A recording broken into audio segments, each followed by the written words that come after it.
Hey guys, welcome to Wrestling Daze and welcome to today's unseen video. I can tell you that there's a bit of breaking news literally just coming through, and it's coming through from Fightful Select. So I want to make sure that we're giving credit where it is due.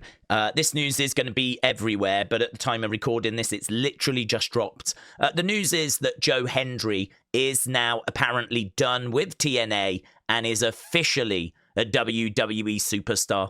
So WWE sources saying that Joe Hendry is now a WWE superstar. He's obviously someone that was expected to join WWE, has been used on NXT for a number of weeks now. He kind of said a bit of a goodbye to TNA not that long ago. So this is not surprising news, but it is just confirmation that he has now made that jump over to WWE and that his time with TNA has now come to a close. So that just literally dropping, just coming through from Fightful Select. As we said, though, probably news that people aren't going to really be finding that surprising. But this might be news that people find surprising. I'm the Colour Red, thank you. So here we have got from Dave Meltzer a very interesting update. He said, now that Cena has beaten Dominic for the title, I thought that would mean that Dominic Cena wasn't going to happen at Survivor Series. I figured, why not do Cena, Roman, Punk, Jay, Cody, and make it like a dream team? Okay, I think we're all thinking that. I'm thinking that. And actually, we've had conversations during watch-alongs and during Unseen about that as a team, right? Now, I can tell you, that's not happening. I was told not even close, which is very interesting. I don't know where that leaves us. I mean, the only thing I would say is that we know some of the members of the team. I mean, I feel like Jay, Punk, and Cody definitely feel like they're part of War Games. And we found out, I think, yesterday that Drew has been discussed to kind of join up with Logan, Braun, and Bronson, right? So we are kind of getting a bit of an idea of these teams, but where does that leave us with Roman? Where does that leave us with Cena? Where does that leave us with Brock? Although I am still expecting him to be a part of that heel Survivor Series team. Where does that leave us with Austin Theory? Because he was originally going to be part of this, and I would imagine they still want to use him at Survivor Series, but he was going to be on that heel team. Are they going to bring him back maybe as a babyface? Could he find his way onto that babyface team? And why are we not doing this when this seems like a pretty fun direction to go, to have Cena, Roman, Punk, Jay, Cody all on the same team? Why aren't we doing that? So I don't know where we're going. This is all we know, but it seems like the direction that many of us thought we were heading might not be the direction that we're heading in at all. Right, then we've got this. It is a new poster that has dropped. Triple H has tweeted this out as well. So here we go. Elimination Chamber official for Chicago. This is the poster. We knew it was going to be in Chicago. It's on Saturday, February 28th from the United Center. Obviously, we've got CM Punk front and center. I would imagine AJ Lee will be a part of this show as well. But the other names, we've got Io, Jay, Becky, Stephanie, and Cody. We got Jade, Rhea, Braun, and Tiffany. Not that it makes a massive difference. I don't ever think these initial posters kind of mean a great deal. I think it's just a collection of top talent. But there we go. That is the first official poster for next year's Elimination Chamber. Okay, next up, we've got this from AJ Styles. He was just saying that promo that he cut during the commercial break, where he was saying that he didn't think someone wanted him in WWE, right? He said he was trying to set up something, but he doesn't think it's going to happen. He said it's not necessarily not true. I'm not talking about Triple H. I just want to be clear about that. Now, where I get confused is I was under the impression that this was leading towards his match with John Cena.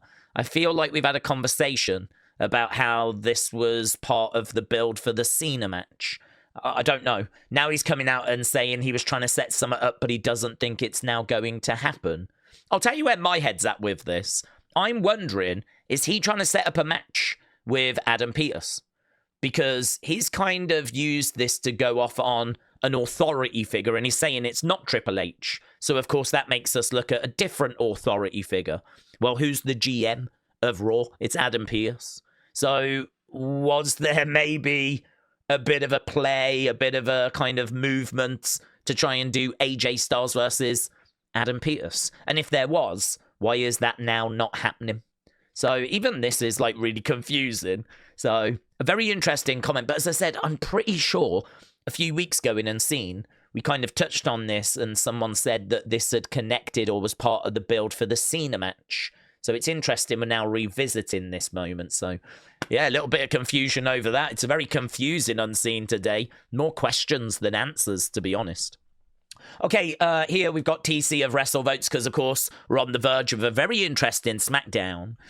We've got the next kind of matches in that Last Time Is Now tournament. And so TC, we've got Miz against Jay, right? Said, I'd love to see the Miz upset Jay tomorrow. Not that I believe that he's going to ultimately win the tournament, but Miz was always one of my favourite Cena opponents. I think he deserves a chance to advance beyond the first round. I would agree with that as well. I am a bit disappointed we've not done Cena Miz this year. Don't think it needed to be at a PLE. Could have been at a Saturday night's main event. Could have been on a Raw or a SmackDown. We've had a whole year to do it. And they did face off at WrestleMania a couple of times, actually. He is one of John's kind of great opponents as a result. It is just a bit of a shame that we haven't had that interaction. Definitely needs some sort of interaction, even if it's just them kind of looking at each other and then giving each other a hug backstage. Just a moment. I'd really love that. So I do see where TC of WrestleVotes is coming from with that. And, that just takes us nicely to the SmackDown preview. So Jade Cargill taking on B-Fab. We know it's a bit of a nothing match, but to be honest, the women's division is not in a great place on SmackDown. There really aren't that many baby faces over there for Jade to kind of get into a feud with. So B-Fab might lead to something with Michin. Hopefully a little bit further down the road, we're in a bit of a better position. Maybe move a few people around, do some face turns or something like that. Maybe Bianca comes back, call up some NXT talent. Who knows? But at the moment, yeah, this is kind of where we are, unfortunately. Jay, Miz, I agree. I'd like to see the Miz win now. And then we've got LA Knight against a mystery opponent. And there's no word as to who this is. I mean, we're thinking it could be Joe Hendry. We're thinking it could be Nick Nemeth, Dolph Ziggler. It could be Matt Cardona. It could be Jeff Hardy, which I think is a really interesting shout. I think Jeff Hardy would be a lot of fun. Definitely looking at those kind of TNA talents. I don't think it would be someone from NXT because I think they would announce that. I think it's probably one of those legends that now works in TNA and certainly not someone under an AEW contract. I mean, it's not going to be Jericho. Jericho is still under a deal until the end of the year. Edge is available, but he, I think, is off doing a film and is then expected to go back. Plus also to AEW. Plus also Edge is not rumoured to be winning this tournament. So I don't see Edge being in a tournament he's not going to be winning. So yeah, not expecting any of those names. I'm expecting it to be like a TNA talent. Who could be a former WWE legend, of course. So there we go. That was a bit of a preview of SmackDown. Right, then we've just got so many comments. So much stuff for us to get our teeth into. MVP going off on Triple H, right? I call him a coward, a liar. You can go on YouTube, look at the interviews, see what others think of the man. Interviews of guys that were his friends. Look at what they say about him. I can think of more guys that dislike him than I can think of guys that like him. People say MVP is like salty or bitter. No, I do have personal issues stemming from professional stuff. But just the things that he does, how he carries himself, I don't have respect for the guy. It's crazy, isn't it? I mean, he really goes off on Triple H. He's never really been one to kind of hide his feelings for Triple H, so it's not the biggest surprise in the world. But a lot of that kind of coming out today.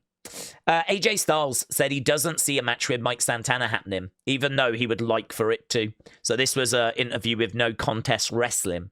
He says, I get it. I really do. I was hoping it would happen. But then I realized it probably never could as far as WWE letting me do that. And I'll tell you why. Because as soon as I open those gates for the main roster talent, now everyone is going to want to do it. And I don't know if that's going to happen, to be honest. It's a shame, isn't it? I mean, I suppose if they do let AJ Styles go and do some stuff with TNA, there will be others that want to. And WWE might not want to be kind of opening those doors, you know, for all this talent to be like, well, if he's doing it, I want to do it, right? And they just might not want that drama, right? Which is a real shame. I think the fans would really love to see AJ go back to TNA and wrestle and compete. A lot of us were hoping that when he went back recently, you might remember he was in the ring, I think it was Slammiversary. He was in the ring, he shared the ring with Leon Slater. We were hoping it was going to lead to an announcement of a match, but it sadly never did. He said it's NXT that have got that partnership, not the main roster. I wish I could do it.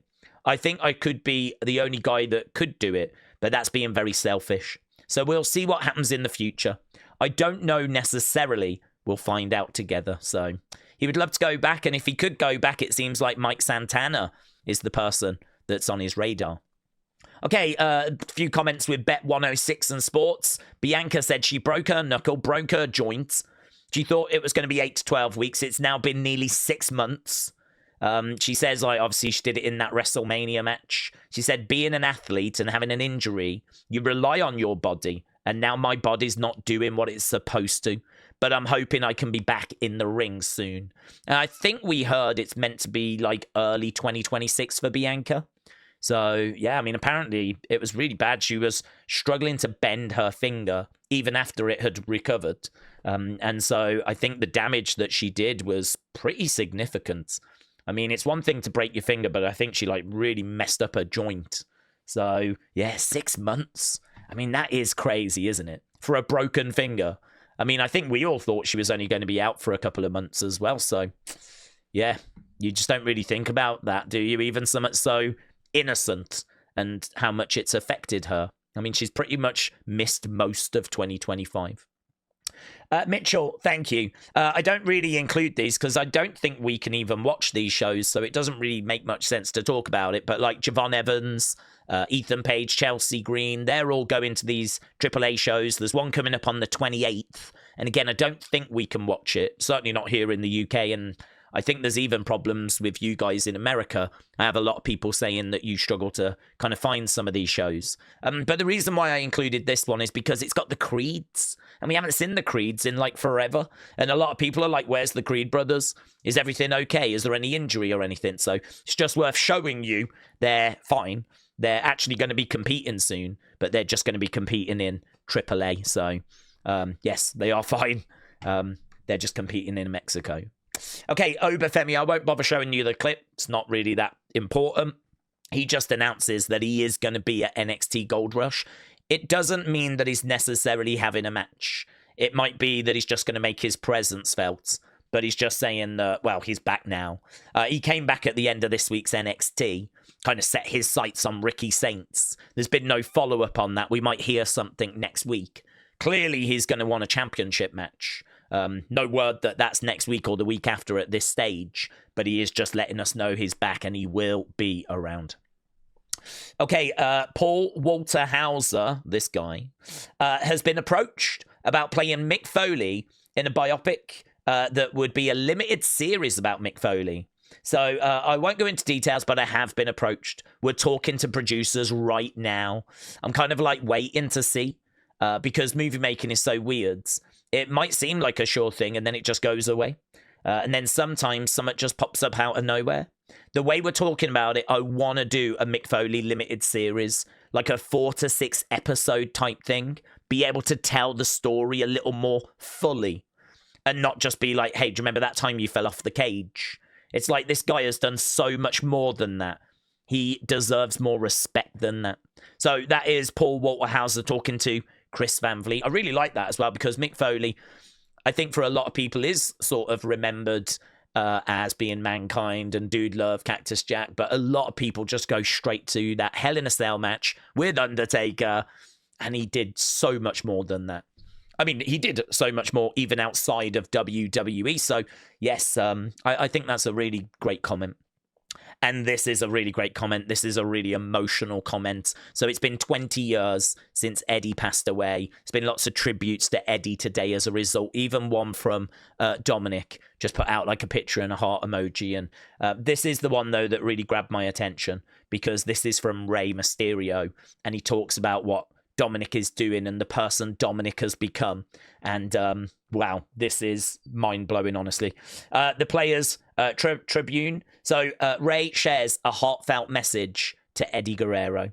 So he said, now it's 20 years later, and I wish so bad that you could be here to see Dom's own wrestling career take flight.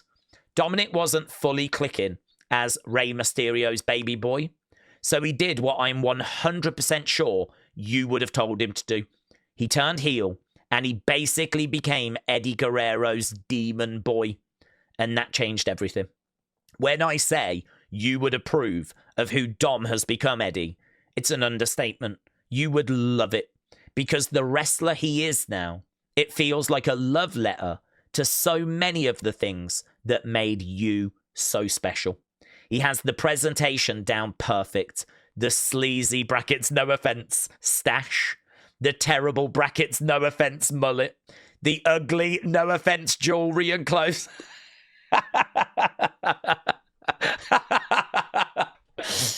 He's got the shiz-eating grin. He's got that innate ability to play off different people like you did with me, Batista, China, and so many others. And I'll tell you, the number one trait of Dom's that's a love letter to you, Eddie, and I bet you can already guess what I'm about to say. The worse he behaves, the more they cheer. The worse he behaves, the more they cheer. As you know, it's harder to pull this off than it looks. To be a, no offense, who the fans want to embrace, flaws and all. Because even at your worst, they can see something human at the center. But that's what Dom has been able to achieve. That is a friend, a proud father.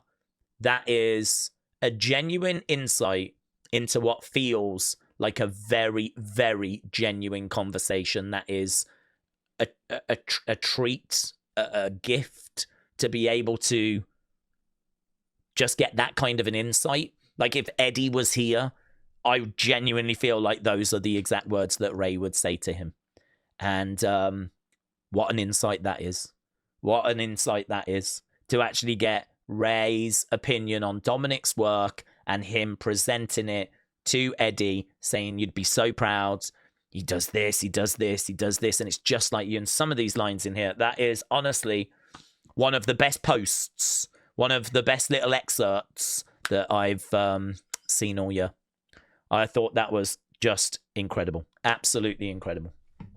And we're going to move on. So we've got other incredible bits, because one thing I would urge you to go and watch if you get time is Paul Heyman sat down with Stephanie McMahon. He went on her podcast and it was so good. I mean, I'm only halfway through and it is so good. The stories of like Vince McMahon's dad at the Garden, who used to run WWE, and Heyman taking pictures and how he got into it and all this kind of stuff. So good, right? Here's, I've just got a couple of things that I've took from it though, right? So Heyman says, you need to know people's trigger points, right? When they work together, he uses that to bring out the greatness. So he said, if I'm going to work with a talent, right, I need to know your trigger points. How do I make you cry? How do I make you angry? How do I make you happy? How am I going to tear you up, right? Did your dog die when you were 5? Does that still bother you? Did you have a relative that passed away? Like, where are you most sensitive? If you really want this to work, if you really want to be a star, if you really want to be the best, if you want to make millions and millions, you're going to have to be more emotionally and spiritually intimate with me than you are your own spouse. Let me in. You've got to let me know, because I need to whisper something in your ear, say something to you, so that when the camera comes on, people look and go, that's for real. That's not an acting tear. She's crying out of happiness. And the way that he can do that, the way that he can get you on demand to cry, is to say something to you that is going to go straight to your heart. He's going to remind you of the right thing that's going to generate that right emotion, right? I mean, this is the kind of work that goes on that we're just not that privy to, right? And again, this is someone else kind of really letting us in, right? So he said, like, Brock, we never had to explore the depth of that character. Brock's character was intentionally very one-dimensional, but the tribal chief wasn't. What made the tribal chief so different is that on a very strategic times, we presented layers. Every time you thought you understood the tribal chief Roman Reigns, we showed you something different. That's what made that character so breathtaking to watch develop in front of your eyes. It's like a child star that grows up in front of you. And as much of a grown man that Joe Anoa'i is standing in front of you, as Roman Reigns, obviously, he was grown up as the tribal chief in front of our audience. That's true, isn't it? Because Roman was the big dog. And when Heyman and Roman get together, that is obviously the start of a journey. And I think you can look back at early Roman Heyman kind of segments, look at what they became a few years later, and how much more comfortable they got, and how much bigger everything had become, and how much more fleshed out everything was. And this is Heyman giving us a glimpse into the work that went into achieving that. So very, very interesting. And the other thing as well is, you know, many of you all know that Stephanie was in charge of the writing team. I think she was in charge of the Raw team. I think Heyman was in charge of the Smackdown team. And Vince would kind of battle those two brands against each other. But it wasn't just the brands he was battling. It was the writing teams he was battling as well. So here we go. This is like, not a bombshell, but this is kind of the cliffhanger that we got the other day. This might end up on the editing floor, but we were pitted against each other. I spent 7.5 years being the god in my own universe. So what he's saying there is he ran ECW. No one told him like what he could and couldn't do. He made he had all the final decisions, right? But now I come aboard and I'm working for other people. There's like an approval process. Whereas I used to be the approval process. But now I'm just one of many pitching. And when you are the final decision maker, when you are the chairwoman of the board, when you are the head of the writing team, when you're the mother and the father of the household, your decision has to be presented with clarity. And Stephanie would say, not as a question, but as a declarative statement. This was a whole new life for me to learn, right? So he comes on board, and Vince said to him, my daughter runs the writing team. Take her out of her game. I want you, Paul, to be the disruptor in the room, right? Do not make it easy. There's no nepotism here. She earns the right to manage you, or she doesn't get to do it. So Heyman's going into the room being the disruptor. Stephanie's being told, you've got to manage Paul. Don't let him walk over you. And of course, I mean, they're just butting heads.